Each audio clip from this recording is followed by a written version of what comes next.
परम पिता परमात्मा पूर्ण ब्रह्म सारी सृष्टि के रचनहार कुल मालिक कबीर देव जी, कबीर साहब जी, ये हम सभी आत्माओं के पिता हैं, ये कुल के मालिक हैं, अनंत कोटि ब्रह्मांडों के सृजनहार हैं। हम तत्व ज्ञान के अभाव से परमात्मा की परिभाषा से परिचित नहीं हो सके, और जिस कारण से आज हमने अपने अपने मत बना लिए, अपने अपने मजहब धर्म बना लिए, उसके विषय में परमात्मा कहते हैं, भाई कोई कहे हमारा राम बड़ा है, कोई कहे हमारा राम बड़ा है, कोई कहे खुदाई रे, कोई कहे हमारा राम बड़ा है, कोई कहे खुदाई रे, कोई कहे ईसा मसीह बड़ा है, ये बाटा रहे लगाई रे, कोई कहे ईसा मसीह बड़ा है, ये बाटा रहे लगाई रे, कोई कहे हमारा राम बड़ा है। तत्व ज्ञान के अभाव से हम अपने अपने इष्ट को सुप्रीम मान रहे हैं, क्योंकि हम अपने ही सदग्रंथों से परिचित नहीं हैं। न तो पवित्र हिंदू धर्म के श्रद्धालु अपने पवित्र सदग्रंथों शास्त्रों जैसे पवित्र वेदों से, पवित्र श्रीमद् भगवत गीता से और पवित्र पुराणों से परिचित नहीं है। इसी प्रकार मुसलमान धर्म के पुण्य कर्मी प्राणी परमात्मा को ना पहचान कर पवित्र कुरान शरीफ में लिखे हुए ज्ञान को ना समझ कर अपने ही सदग्रंथों से वंचित है। ऐसे ही पवित्र बाइबल के अंदर परमात्मा का जो विधान लिखा है, परमात्मा की जो महिमा लिखी है, उससे पवित्र ईसाई धर्म की पुण्यात्माएं अपरिचित है। और इसी प्रकार पवित्र गुरु ग्रंथ साहिब के अंदर जो परमात्मा के विषय में यथार्थ जानकारी है, उससे सिख धर्म की पुण्यात्माएं अपरिचित है। इसी कारण से हम विभाजित हो गए। कोई हिंदू बन गया, कोई मुसलमान बन गया, कोई सिख बना, कोई ईसाई बन गया। हम किस लिए विभाजित हुए? परमात्मा पाने के लिए, आत्म कल्याण करवाने के लिए। जैसे पवित्र हिंदू धर्म की साधना से वंचित रह करके पवित्र सदग्रंथों का ज्ञान न होने से फिर सोचा कि शायद ईसाई धर्म से कुछ मिल जाए। बहुत से पुण्यकर्मी प्राणी ईसाई धर्म को भी स्वीकार कर चुके हैं। ईसाई धर्म से भी कुछ ना मिला तो फिर मुसलमान धर्म को भी अपना लिया। मुसलमान धर्म से भी जब नहीं संतुष्टि हुई तो सिख धर्म को भी अपनाया। हम ऐसे ही बढ़ते चले गए। हम लेकिन रहे वहीं के वहीं जहां से स्टार्ट हुए थे। कारण क्या रहा कि हम अपने सदग्रंथों को समझ नहीं सके। उदाहरण के लिए एक एग्जाम्पल आपको दिखाते हैं, प्रत्यक्ष प्रमाणित करते हैं। आज सत्संग के अंदर आप सुबह सुन रहे थे कि परमात्मा को कोई तो निराकार बताता है,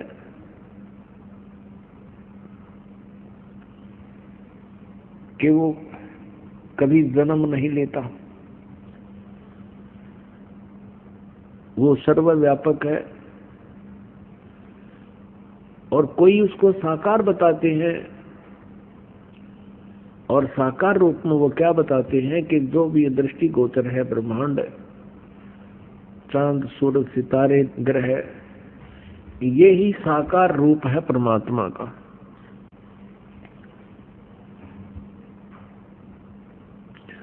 और इसी कारण से हम आज तक यही सिद्धांत बनाकर अपनी साधनाएं करते रहे। हम साकार मूर्ति रखते थे भगवान विष्णु जी की, पूजा करते थे। फिर भी कोई पूछता था, क्या आपको कुछ दिखाई देता है? क्या आप साधना करते हो? आपने भगवान देखा है?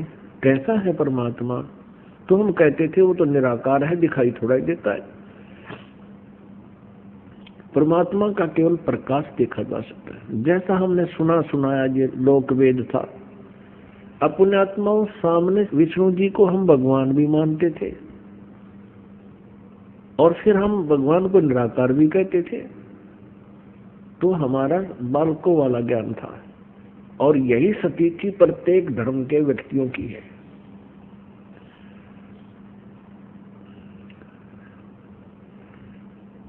अब आपको बताते हैं परमात्मा कैसा है। परमात्मा परमेश्वर वो साकार है, नर आकार है, मनुष्य दृश्य है और वो सतलोक में रहता है। सतलोक वो स्थान है जो कभी नाश नहीं होता है। गीता जी अध्याय नंबर 18 के श्लोक नंबर 62 में उसी को शाश्वत स्थान कहा है, यानी सनातन परम था। और वहां जाने के बाद प्राणी का फिर कभी जन्म मृत्यु नहीं होता। अब जितने भी सतलोक की सचखंड की महिमा गाने वाले ये पंथ हैं, इनको कह का भी ज्ञान नहीं, सचखंड और ऊपर के लोगों का केवल सुना सुनाया ज्ञान परमात्मा कबीर जी की वाणी को उन्होंने रट रखा है। उसी का उल्टा सुल्टा अनुवाद करके इन बोली आत्माओं को भ्रमित कर रखा है जो उनके अनुयायी है। सर्वप्रथम आपको पवित्र बाइबल से परिचित कराते हैं। पवित्र बाइबल के पढ़ने वालों से आप पूछिएगा परमात्मा साकार है व निराकार? वो कहेंगे परमात्मा निराकार है और कहते हैं गॉड इज फॉर्मलेस। उन्होंने फिर पवित्र बाइबल को समझा ही नहीं। पवित्र बाइबल में लिखा है कि परमात्मा मनुष्य दृश्य है और छठे दिन उस परमेश्वर ने कहा कि हम मनुष्य को अपने स्वरूप के अनुसार उत्पन्न करेंगे और वैसा ही कर दिया। छठे दिन भगवान ने मनुष्य को अपने स्वरूप में उत्पन्न किया, नर और नारी करके उनकी उत्पत्ति की। अब देखिएगा प्रमाण पवित्र बाइबल में। पवित्र बाइबल संपूर्ण जीवन अध्ययन बाइबल, पवित्र बाइबल संपूर्ण जीवन अध्ययन बाइबल।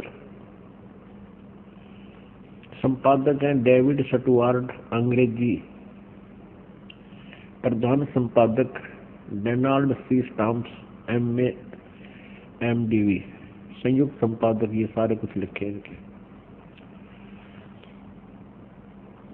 ये USA से छपा है। अब ये देखिएगा उत्पत्ति, जिसको इंग्लिश में अंग्रेजी में बोलते हैं ये जेनेसिस।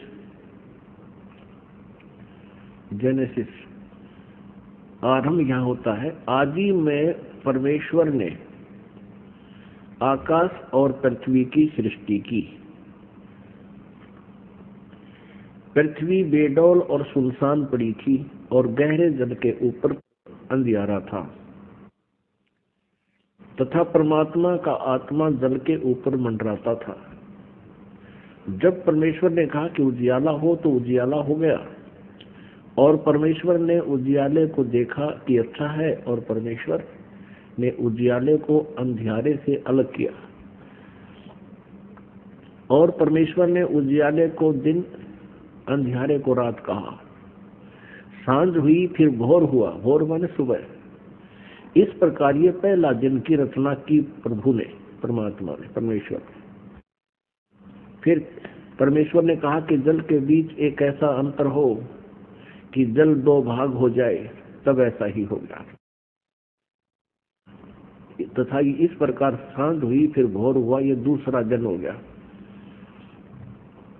फिर तीसरे दिन कुछ और रचना की, सांझ हुई फिर भोर हुआ, फिर ये तीसरा दिन हो गया।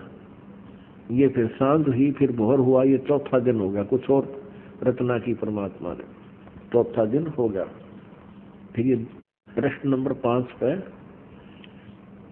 तथा फिर और बहुत सी रचनाएं की परमेश्वर ने, तो सांझ हुई फिर भोर हुआ, इस प्रकार ये 5वां दिन हो गया। अब हम छठा दिन पढ़ेंगे।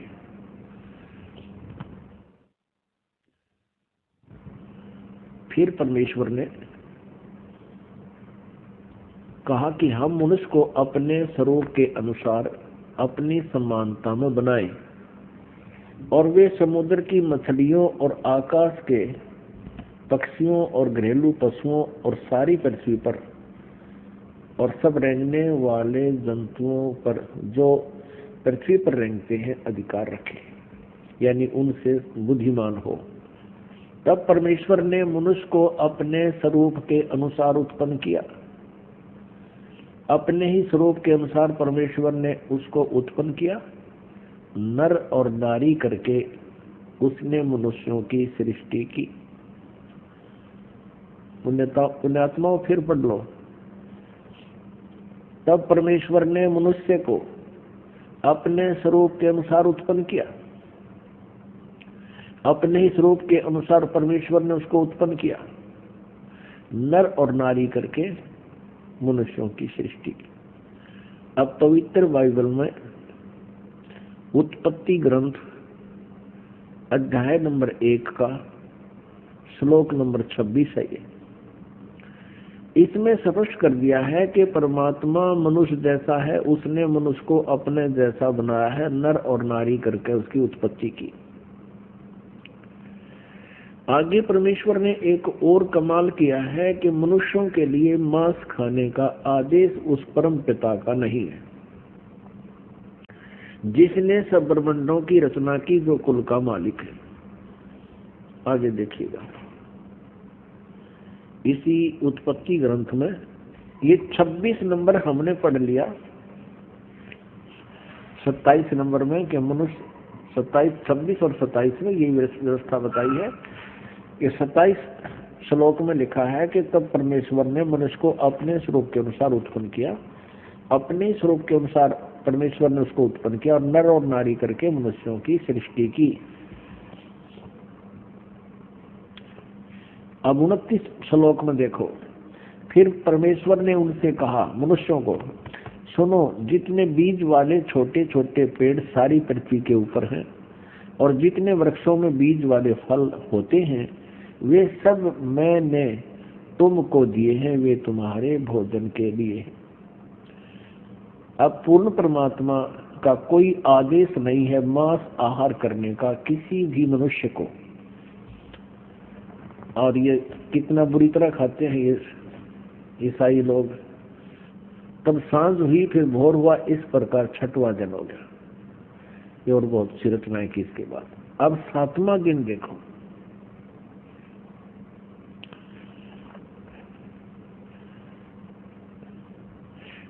यो आकाश और पृथ्वी और उनकी सारी सेना का बनाना समाप्त हो गया 6ठे दिन।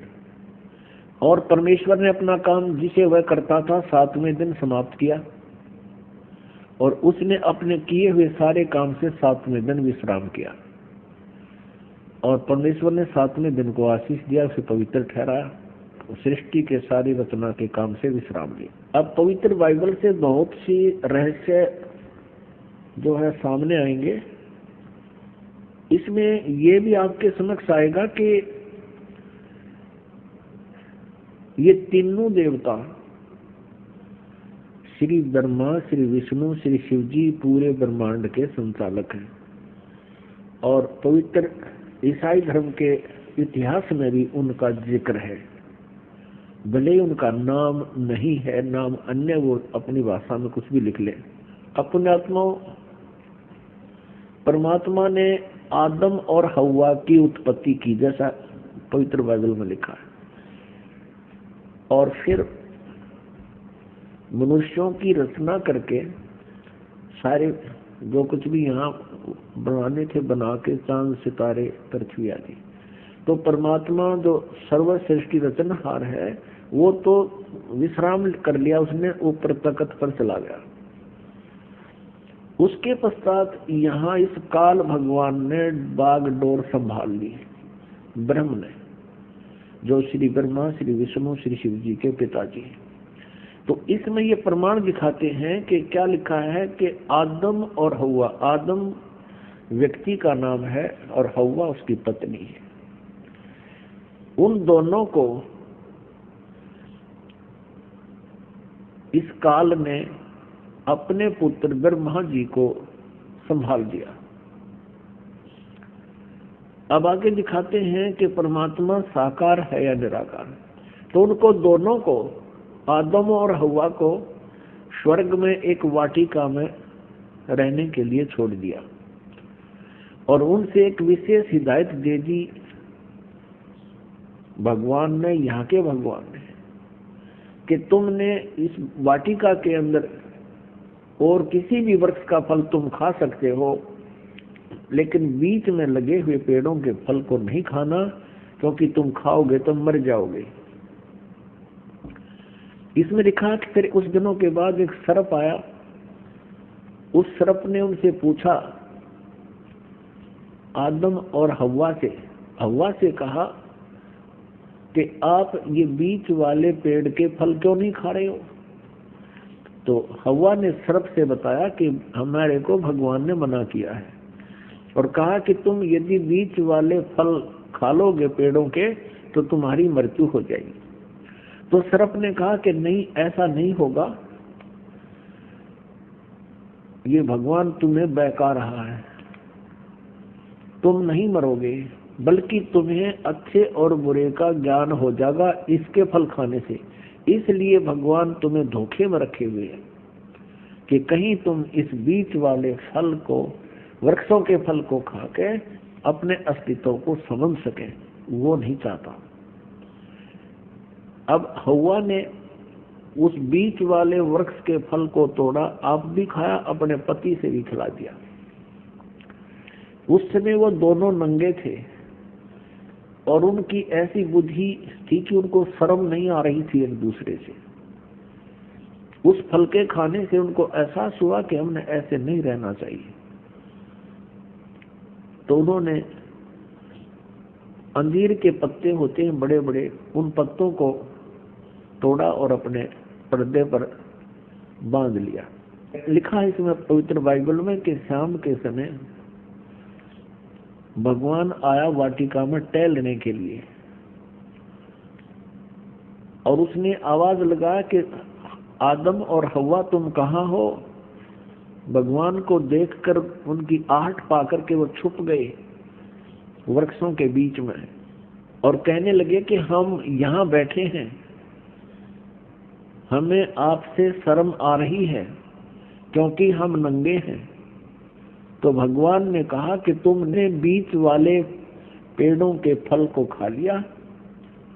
उन्होंने कहा कि हाँ, हमने बीच वाले पेड़ के फलों को खा लिया, जिस कारण से हमें अब एक दूसरे से शर्म आने लगी।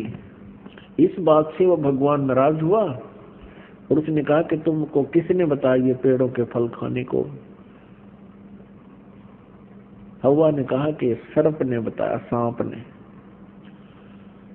अपने आत्मा हमने अपने मतलब की बातें लेनी है। ये तो बहुत बड़े सदग्रंथ हैं, ये तो एक वन है, आध्यात्मिक वन, और आध्यात्मिक वन से हमने जो जड़ी चाहिए अपने रोग निवारण के लिए उतनी ही निकाल लेंगे, बाकी ठीक है, बाग हरा भरा पड़ा ही रखा ही है।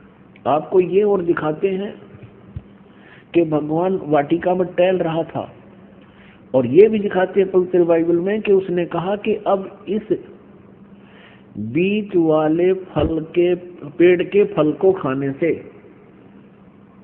ये इंसान बुद्धिमान हो गया है और कहीं ऐसा ना हो कि जीवन के वृक्ष वाले फल को भी ना खा ले और फिर ये अमर हो जाए। इसलिए उसको वाटिका से निकाल दिया उनको, और उनके चमड़े के कपड़े बनवाए भगवान ने। तो भगवान निराकार की तरह गया। कहां से हुआ निराकार, ये कहां से लाए ये थ्योरी, ये सिद्धांत, ये देखिएगा। ये हम पढ़ रहे हैं पवित्र बाइबल, और जेनेसिस 3 यानी 3रा अध्याय, मनुष्य का पतन, पृष्ठ नंबर 9 पे। यहोवा परमेश्वर ने जितने बनेले पशु बनाए थे उन सब में सर्प दुष्ट था। उसने स्त्री से कहा, क्या सच है कि परमेश्वर ने कहा है तुम इस वाटिका के किसी वृक्ष का फल न खाना? स्त्री ने सर्प से कहा, इस वाटिका के वृक्षों के फल हम खा सकते हैं, पर जो वृक्ष वाटिका के बीच में है इसके फल के विषय में परमेश्वर ने कहा है कि न तो तुम उसको खाना और न उसको छूना, नहीं तो मर जाओगे। तब सर्प ने स्त्री से कहा, तुम निश्चय न मरोगे, वरन परमेश्वर आप जानता है कि जिस दिन तुम उसका फल खाओगे उसी दिन तुम्हारी आंखें खुल जाएंगी और तुम भले बुरे का ज्ञान पाकर परमेश्वर के तुल्य हो जाओगे। अतः जब स्त्री ने देखा कि उस वृक्ष का फल खाने के लिए अच्छा है और देखने में मन भाऊ और बुद्धि देने के लिए चाहने योग्य भी है, तब उसने उसमें से तोड़कर खाया और अपने पति को भी दिया, उसने भी खाया। तब उन दोनों की आंखें खुल गई और उनको मालूम हुआ कि वे नंगे हैं, इसलिए उन्होंने अंजीर के पत्ते जोड़ तोड़कर लंगोट बना लिए। तब यहोवा परमेश्वर, जो कि दिन के ठंडे समय यानी शाम को या सुबह वाटिका में फिरता था, अब देखो, तब यहोवा परमेश्वर, यानी ये यहोवा कौन से परमेश्वर को, जो कि दिन के ठंडे समय वाटिका में फिरता था, घूमा करता था, का शब्द उनको सुनाई दिया, उसके पैरों की आवाज सुनाई दी। तब आदम और उसकी पत्नी वाटिका के वृक्षों के बीच में छुप गई। वृक्षों के बीच यहोवा परमेश्वर से छिप गए। तब यहोवा परमेश्वर ने पुकार कर आदम से पूछा, तू कहाँ है? जिस भगवान ने न्योय नहीं बेरा आदम कित से, तो बताओ परमात्मा है या नहीं, ये भी शंका होगी हमें। तब यहोवा परमेश्वर ने पुकार कर आदम से पूछा, तू कहाँ है? उसने कहा, मैं तेरे शब्द बारी में सुनकर डर गया, क्योंकि मैं नंगा था इसलिए छिप गया। अब उसने कहा, किसने? यहोवा परमेश्वर ने कहा कि किसने तुझे बताया कि तू नंगा है? जिस वृक्ष का फल खाने को मैंने तुझे मना किया, क्या तूने उसका फल खा लिया? आदम ने कहा, जिस स्त्री को तूने मेरे संग रहने को दिया है उसी ने उस वृक्ष का फल मुझे दिया और मैंने खाया। तब यहोवा परमेश्वर ने स्त्री से कहा कि तूने यह क्या किया है? स्त्री ने कहा कि सर्प ने मुझे बहका दिया, तब मैंने खाया। प्रश्न नंबर 10 पर आप देखेंगे, उत्पत्ति ग्रंथ अध्याय 3 और 4 आप पढ़ रहे हो, अभी 3 चल रहा है। इसमें क्या लिखा कि आदम ने अपनी पत्नी का नाम हव्वा रखा, क्योंकि जितने मनुष्य जीवित हैं उन सब की आदि माता वही है। और यहोवा परमेश्वर ने आदम और उसकी पत्नी के लिए चमड़े के अंग रखे बनाकर उन्हें पहना दिए। ये भगवान निराकार कहां से सारी बात करे, उनके कपड़े बनवावे, घूमे फिरे, बोले बतलावे। फिर यहोवा परमेश्वर ने कहा कि मनुष्य भले बुरे का ज्ञान पाकर हम में से एक के समान हो गया है। अब भगवान एक से अनेक हो गए। फिर यहोवा परमेश्वर ने कहा कि मनुष्य भले बुरे का ज्ञान पाकर हम में से एक के समान हो गया है। इससे सिद्ध है ये भगवान इस सतर के एक से अधिक है। इसलिए अब ऐसा ना हो कि वह हाथ बढ़ाकर जीवन के वृक्ष का फल तोड़ के खा ले और वो सदा जीवित रहे। एक और प्रमाण दिखाते हैं इसी पवित्र बाइबल में, ये देखिएगा। ये प्रश्न नंबर 11 पर भी यही समर्थन है ये उत्पत्ति ग्रंथ है। 4-5 अध्याय हम चल रहे हैं। अब 5वां अध्याय में भी यही स्पष्ट किया स्टार्ट में, आदम से नूह तक का इसमें जिक्र है, विवरण है।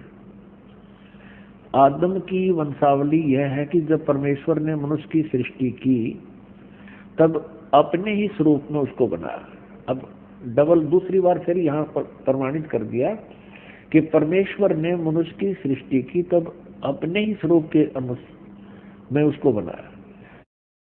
उसने नर और नारी करके मनुष्य की सृष्टि की और उन्हें आशीष दी और उनकी सृष्टि के दिन उसका नाम आदम रखा। अब स्पष्ट हो गया, 2 बार फिर कह दिया। अब आगे दिखाते हैं, ये भी दिखाते हैं कि ये 3 हैं जो इनको कंट्रोल करते हैं। किसको? ईसाई धर्म को। ये देखिएगा, वो 3 हैं। 3 का भी प्रमाण आपको देते हैं, ये देखिएगा। ये है 24 पृष्ठ और वही उत्पत्ति यानी जेनेसिस 17-18। 3 अतिथि। अब्राहम ममरे के बांज वृक्षों के बीच कड़ी धूप के समय तंबू के द्वार पर बैठा हुआ था अब्राहम। तब योहा ने उसे दर्शन दिया। उसने आंखें उठाकर दृष्टि की तो क्या देखा कि 3 पुरुष उसके सामने खड़े हैं। ये तीनों ब्रह्मा विष्णु महेश। जब उसने उन्हें देखा तब उनसे भेंट करने के लिए तंबू के द्वार से दौड़ा और भूमि पर गिरकर दंडवत की और कहने लगा, हे प्रभु, यदि मुझ पर तेरी अनुग्रह दृष्टि है तो मैं विनती करता हूँ, अपने दास के पास से चले न जाना। मैं थोड़ा सा जल लाता हूँ और आप अपने पांव धोकर इस वृक्ष के नीचे विश्राम करें। फिर मैं एक टुकड़ा रोटी ले आऊं और उसे आप अपने अपने जीव के को तृप्त करें, तब उसके पश्चात आगे बढ़ें, क्योंकि आप अपने दास के पास इसलिए पधारे हैं। उन्होंने कहा, जैसा तू कहता है वैसा कर। अब देखो पुण्यात्मा, इस पवित्र बाइबल ने ये सिद्ध कर दिया कि परमात्मा मनुष्य सदृश है, वो साकार है, मनुष्य जैसा है, क्योंकि उसने मनुष्यों की सृष्टि अपने स्वरूप के अनुसार की। दूसरा कंसेप्ट ये क्लियर कर दिया कि 7वें दिन तख्त पर जा बैठा, उसने विश्राम किया। उसके बाद इस काल के हाथ में बागडोर आ गई, ब्रह्म के हाथ में, और इसने अपने तीनों पुत्रों को ये बागडोर संभाल रखी है, श्री ब्रह्मा, श्री विष्णु, श्री शिव जी को। आपने ये भी देख लिया कि भगवान किसी दृष्टिकोण से भी निराकार नहीं है, वो साकार है।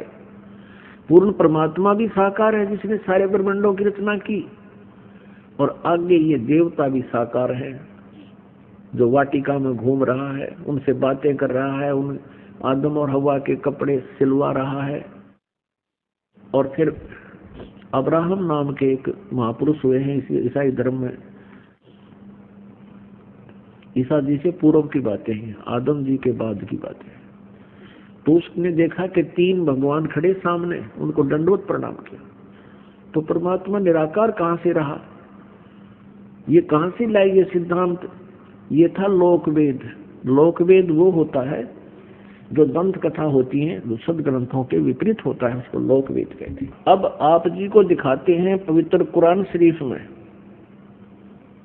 आप किसी भी मुसलमान धर्म के श्रद्धालु से पूछिएगा कि अल्लाह कैसा है, वो कहते अल्लाह तो बेचून है। बेचून में निराकार है। अब कबीर साहब कहते हैं, खोजत खोजत था किया अंत कहा बेचून, कि जिस तरीके से ये परमात्मा को खोज रहे हैं वैसे वो मिल नहीं सकता, और खोजते खोजते थक गए तो अंत में कह दिया वो निराकार है, दिखाई देता नहीं। और उसी लोकवेद को सभी समाज में प्रवेश कर दिया।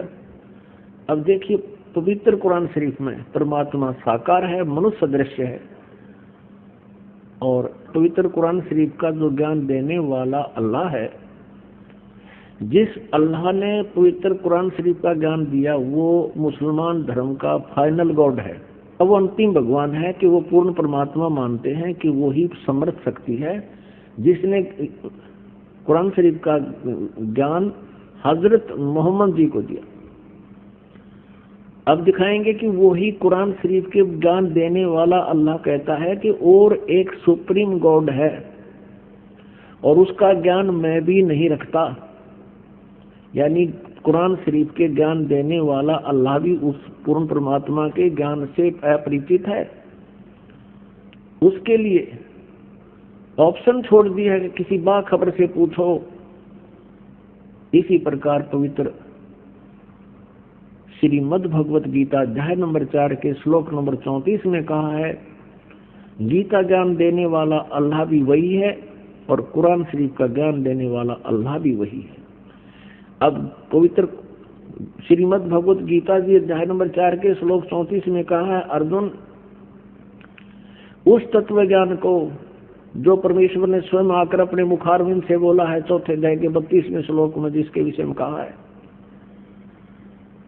उस सच्चिदानंद घनम की वाणी को यानी उस तत्व ज्ञान को तू तत्वदर्शी संतों के पास जाकर समझ, उनको दंडवत प्रणाम करने से, सरलता पूर्वक प्रसन्न करने से वह तत्वदर्शी संत तुझे उस परमात्म तत्व का ज्ञान बताएंगे। इससे सिद्ध है कि पवित्र गीता जी का ज्ञान देने वाला वो भगवान भी अपरिचित है उस कंप्लीट स्पिरिचुअल नॉलेज से और उस परम अक्षर ब्रह्म से, पूर्ण परमात्मा से।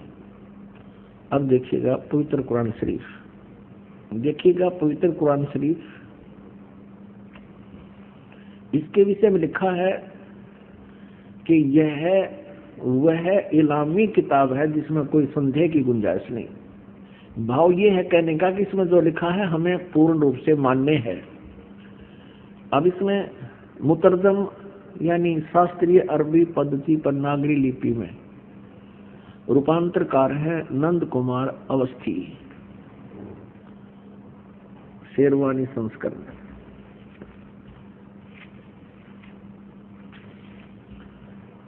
ये भी वही प्रकरण है।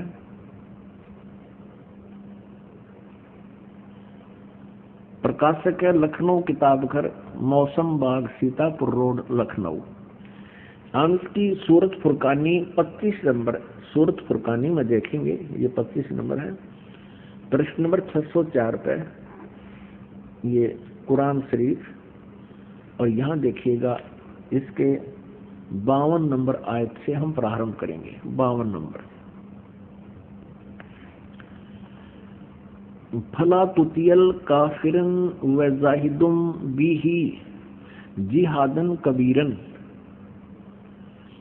अब इसी का इन्होंने, ये तो है अरबी भाषा देवनागरी लिपि में लिख दी, ये है अरबी भाषा उर्दू भाषा में लिखी है, उर्दू लिपि में ये सारा।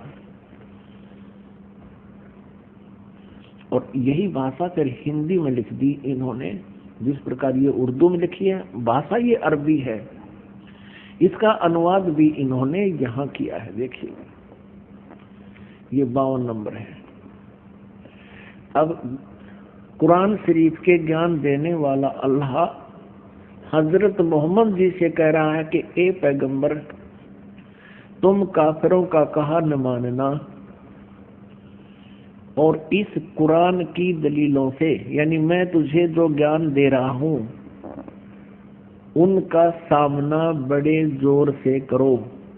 इन्होंने इस कबीर का अर्थ जिहादन कबीरन, इन्होंने कबीर का अर्थ यहां बड़ा कर दिया। अब किसी ना किसी अक्षर का, शब्द का अर्थ तो होता ही है। अब इसका वास्तविक अर्थ क्या होता है ये दास बताएगा। इसका अर्थ ये है कि हजरत मोहम्मद को कुरान शरीफ के बोलने वाला अल्लाह कह रहा है कि जो कबीर नाम का भगवान है, कबीर अल्लाह है, जिसे ये अल्लाहु अकबर बोलते हैं, अल्लाह अकबर, अल्लाह कबीर। अल्लाह कबीर का अर्थ है वो ये करते हैं बड़ा भगवान। यदि इन्हीं के शब्दों में हम ये माने कि वो बड़ा भगवान है, जिसकी तरफ कुरान शरीफ के ज्ञान देने वाला अल्लाह हजरत मोहम्मद को कह रहा है कि वो बड़ा जो भगवान है, उसके विषय में ये अन्य व्यक्ति जो काफिर हैं, जो उस बड़े भगवान को नहीं भजते हैं, वो काफिर हैं और वो विश्वास नहीं करते इन बातों पर जो मैं तुझे बता रहा हूं कि कबीर इज गॉड, कि वो अल्लाह है, वो बड़ा भगवान है। तो तू उनकी बातों में मत आना और मेरे द्वारा दिए गए इस कुरान शरीफ के ज्ञान पर विश्वास रखना और उनकी बात नहीं मानना। इसके लिए तू संघर्ष करना, कबीर के लिए संघर्ष करना, जिहादन कबीरन, इस कबीर भगवान के लिए। कबीर अल्लाह, वो कबीर अल्लाह है, वो कबीर परमात्मा है, सारी सृष्टि का रचनहार है। तू मेरी बातों पर विश्वास कर। और इस ये काफिर नहीं मानते उस कबीर को, उस भगवान को, उस समर्थ शक्ति को।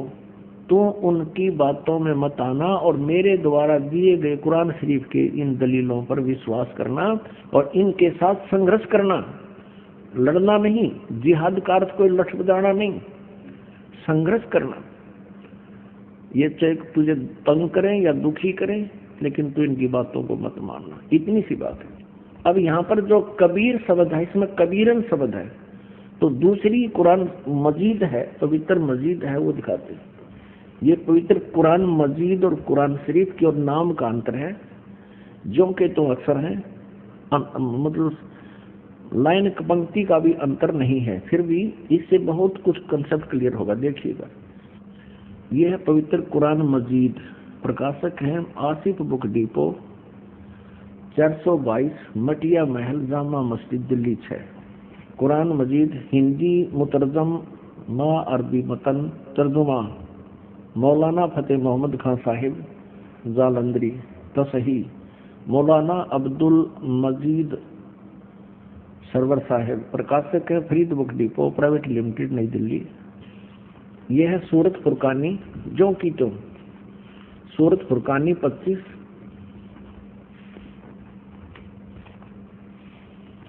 और ये कुरान मजीद पृष्ठ 576 पर। यहाँ देखिएगा, ये वही जो का तो, इसमें कोई अंतर नहीं है।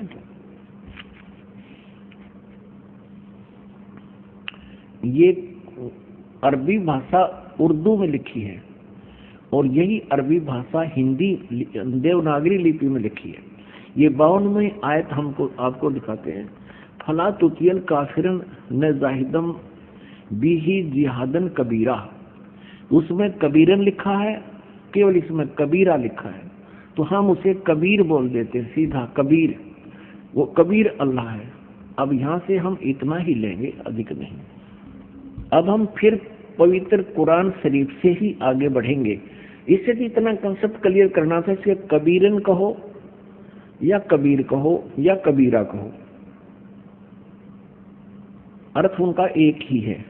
आप देखना, ये कुरान शरीफ, हम फिर कुरान शरीफ पर आगे, ये देखिएगा, ये कुरान शरीफ हम फिर देख रहे हैं किताब,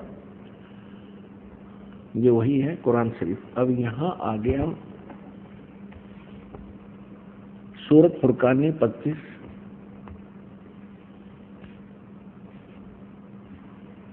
प्रश्न नंबर 604 पे, और ये वही है नीचे 52वीं आयत। इसमें कबीरन लिखा है, उसमें कबीरा लिखा है स्पष्ट। फला तुतियल काफिरन व जाहिदुम बिही जिहादन कबीरन, ये 52 नंबर आयत है। इसका अनुवाद बहुत अच्छा किया इन्होंने। एक पैगंबर, तू काफिरों का कहा न मानना, और इस कुरान की दलीलों से, यानी मैं जो तुझे ज्ञान दे रहा हूं, उनका सामना बड़े जोर से करो। अब इसका अर्थ ये है कि वो कबीर नामक परमात्मा है और ये काफिर नहीं मानते इस कबीर इज गॉड, और तू भी उनकी बात मत मानना, संघर्ष करना इसके लिए। और ये अब देखना 53, 54, 55, 56, 57, 58, 59 आयत में कितना क्लियर किया है, ये देखिएगा। ये 607 पृष्ठ पे है। हमने 52 नंबर आयत पढ़ ली है, अब 53 पढ़ेंगे। और वही है वो कबीर नामक अल्लाह, वही है जिसने 2 दरियाओं को मिला चलाया, एक का पानी मीठा प्यास बुझाने वाला और एक का खारी कड़वा, और दोनों के एक आड़ और मजबूत रोक बना दी। अब 54 पढ़ेंगे, ये 53 पूरी होगी। और वही है जिसने पानी की बूंद से आदमी को पैदा किया, फिर उसको साहिबे नसब यानी किसी का बेटा या बेटी, और ससुराल वाला यानी किसी का दामाद बहू बनाया। और तुम्हारा परवरदिगार, यानी देखो स्पष्ट कर रहा है, कुरान शरीफ के ज्ञान देने वाला अल्लाह हजरत मोहम्मद को कह रहा है कि वह तुम्हारा परवरदिगार हर चीज के करने में शक्तिमान है, सतगुरु जो चाहे सो कर ही, 14 कोट दूत जमडर ही। और काफिर अल्लाह के सिवा ऐसों को पूजते हैं जो न उनको नफा पहुंचा सकते हैं और न उनको नुकसान, यानी अन्य देवताओं को पूजते हैं, वो उनको ना लाभ दे सकते ना हानि दे सकते, वो काफिर हैं। और काफिर तो अपने परवरदिगार से पीठ दिए हुए हैं, मुंह मोड़े हैं। अब 55 पढ़ ली, अब 56।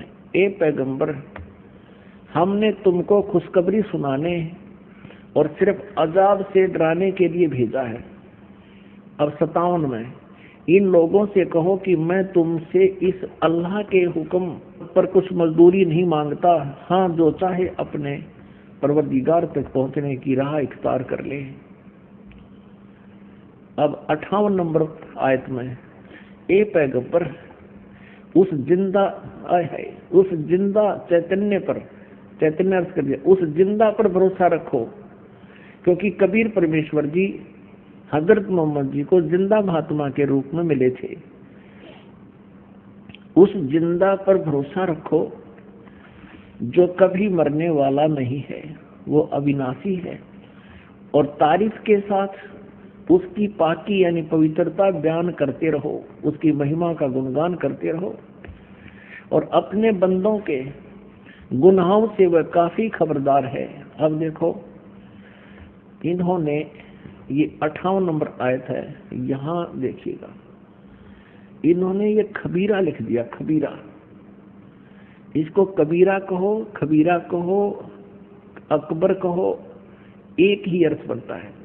इसमें लिखा है कि वो कबीर नामक परमात्मा इबादत ही कबीरा है।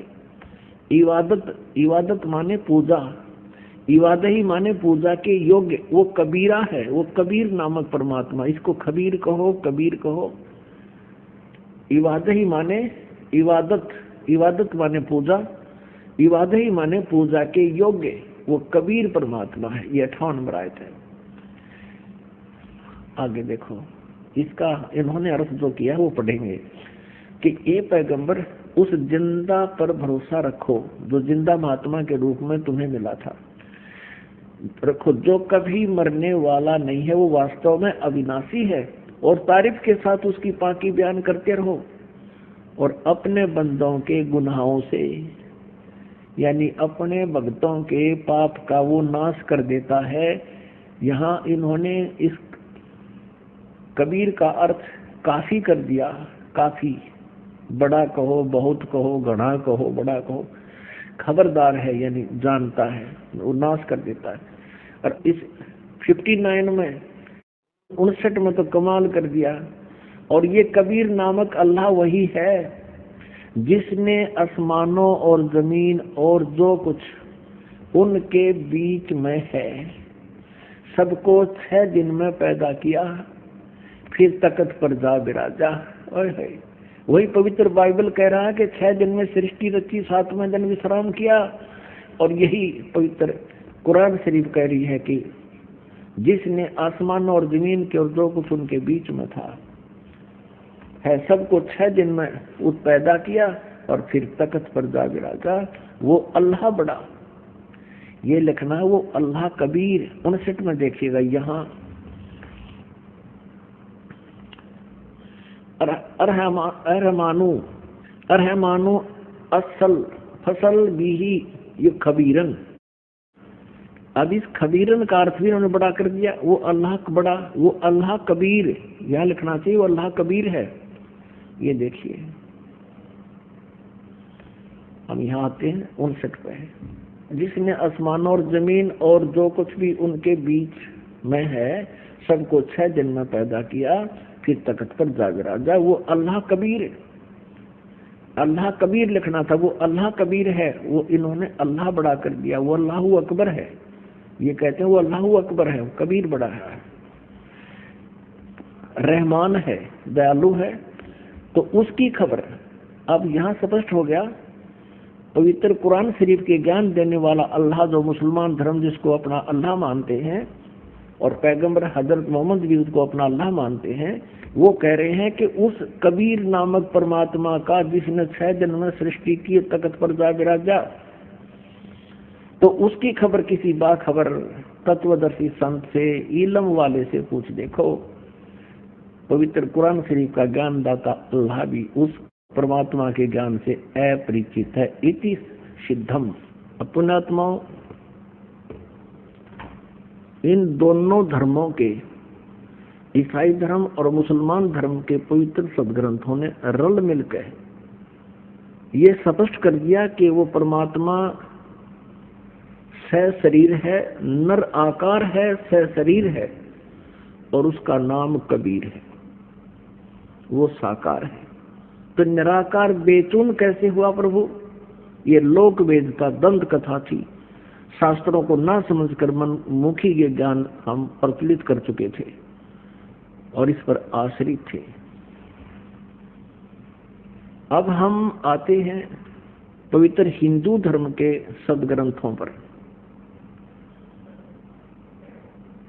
पवित्र हिंदू धर्म के सदग्रंथ माने जाते हैं पवित्र 4 वेद और पवित्र श्रीमद् भगवत गीता, पवित्र 18 पुराण। इनमें सबसे श्रेष्ठ पवित्र वेद और पवित्र गीता जी को ही माना जाता है। बाकी जो ज्ञान है पवित्र पुराणों का, ये ज्ञान रला मिला है। कहीं पर तो ब्रह्म ने बोला है और कहीं पर किसी ऋषि का अपना अनुभव पुराणों में लिखा हुआ है, उसका अपना भी विधान है। तो ऐसे जो पवित्र वेदों का ज्ञान है वो पूर्ण परमात्मा ने इस ब्रह्म को दिया था, इसके अंतःकरण में फीड कर दिया। वो प्योर, वो कति प्योर है, बिल्कुल स्पष्ट ज्ञान है।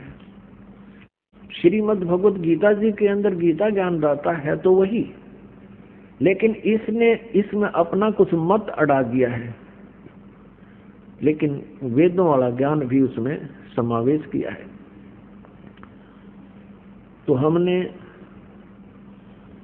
अपने पवित्र वेदों में देखना है कि परमात्मा कैसा है। और आज तक जितने भी ऋषि महर्षि हुए हैं सभी वो यही कहते हैं कि हम वेदों के जानकार हैं, हमने वेदों को पढ़ा है और वेदों में परमात्मा निराकार लिखा है, जबकि वेदों में परमात्मा साकार लिखा है, मनुष्य सदृश लिखा है, नर आकार लिखा है, मनुष्य के तुल्य लिखा है और उसको शरीर बताया है। अब आपके समक्ष करते हैं कुछ विचार। पुण्यात्मा, अभी तक हमारे कोई ऋषि, नकली ऋषि, महर्षि, मंडलेश्वरों ने मूर्ख बना रखा था। ये केवल संस्कृत भाषा को अवश्य जानते थे और आध्यात्मिक ज्ञान से ये पूर्ण रूप से अपरिचित थे। और कारण क्या रहा कि हम मूर्ख क्यों बने रहे? क्योंकि हम संस्कृत भाषा से अपरिचित रहे। हमारे पूर्वज वो अशिक्षित थे और शिक्षा के ग्रहण करने का अधिकार केवल एक ही वर्ग को था, एक वर्ण को था, ब्राह्मण वर्ण को। अब उन्होंने जैसा भी ज्ञान समझा, वेदों को पढ़ा और उन्होंने वैसा ही अपना अनुभव साथ मिलाकर हमारे पूर्वजों को बता दिया और उन्होंने फाइनल मान लिया कि परमात्मा निराकार है।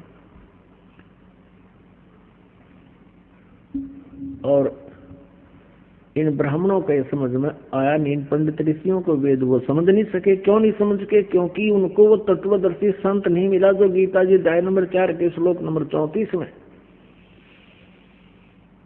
जिससे ज्ञान जानने को कहा गया है कि उस परमात्मा का ज्ञान वो बता सकता है।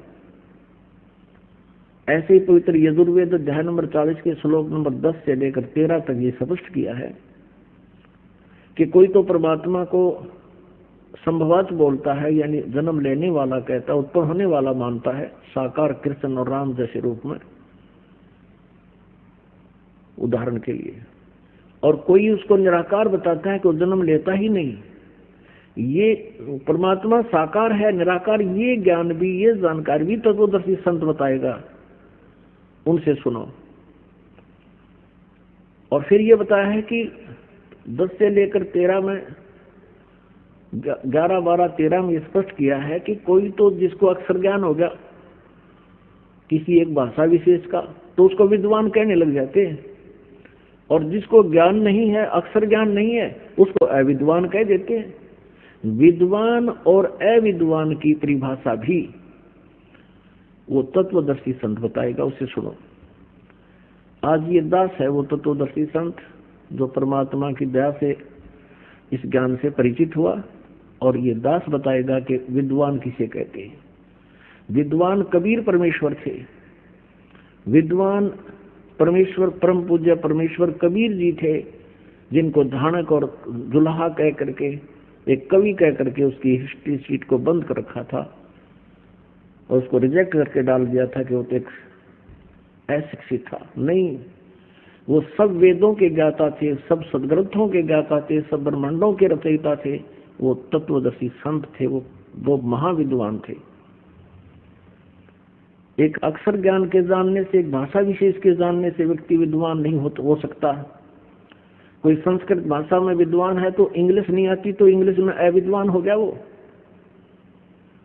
तो ये विद्वान और अविद्वान की परिभाषा केवल एक अक्षर ज्ञान और ना होने से, एक अक्षर ज्ञान होने से या ना होने से नहीं स्पष्ट होती। अब यहाँ आपको एक इस कलयुग के नकली महर्षि दयानंद के विषय में थोड़ा सा ज्ञान देते हैं। ये बहुत गणा प्रचलित, इसकी महिमा बड़ी हो रही थी। यहाँ पर किसी भी व्यक्ति से इसका नाम जरा सा बता दो और कह दो कि महर्षि दयानंद को ऐसे ऐसे वेदों का ज्ञान नहीं था, तो आम व्यक्ति ने कहा नहीं, वो तो बड़ा विद्वान पुरुष था, बड़े महात्मा थे, बड़े अच्छे संस्कृत के ज्ञाता थे। संस्कृत के ज्ञाता हो सकते हैं, लेकिन वेदों के बारे में इसको कैसे का भी नहीं पता था। अब इसका थोड़ा सा आज फिर विवरण करते हैं, क्योंकि जब तक हम इन नकलियों को गहराई से नहीं समझेंगे तो असली को कैसे पहचानेंगे। अब इन्हीं के ग्रंथों में लिखा है, पुण्यात्माओं, जो इस दास को ज्ञान है, पुस्तक बना दी, लिख दी, आप इसको पढ़ोगे तो मेरे ज्ञान का पता चलेगा मैं कितना विद्वान था या अविद्वान था, क्योंकि मैंने जो जानकारी थी उस पुस्तक में लिख दिया अपने अंदर का सारा हाल। तो उस पुस्तक को मुझे ही समझो, क्योंकि मैंने अपना सारा ज्ञान उसमें भर दिया। इसी प्रकार ये सत्यार्थ प्रकाश नाम का एक पुस्तक महर्षि दयानंद जी द्वारा रची गई है। अब ये महर्षि दयानंद तो नहीं रहे, लेकिन उनकी अंदर की जो भी भावना थी, जो उसने अनुभव किया अपने जीवन में, इस सत्यार्थ प्रकाश नामक पुस्तक में भर दिया। आज हम इसको पढ़कर ये अंदाजा लगा सकते हैं वो कितना वेदों का ज्ञाता था और कैसा उसका अनुभव था। देखिएगा सत्यार्थ प्रकाश, ये है सत्यार्थ प्रकाश।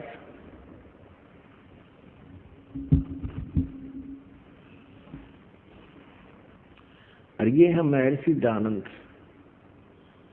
अब देखो, इनके इस चित्र को देखकर आदमी कटका मर जाए इसके ऊपर। अब बड़ा विद्वान था, ओहो, बड़ी साधना करता होगा। और अब इसके ज्ञान को दिखाएंगे आपको।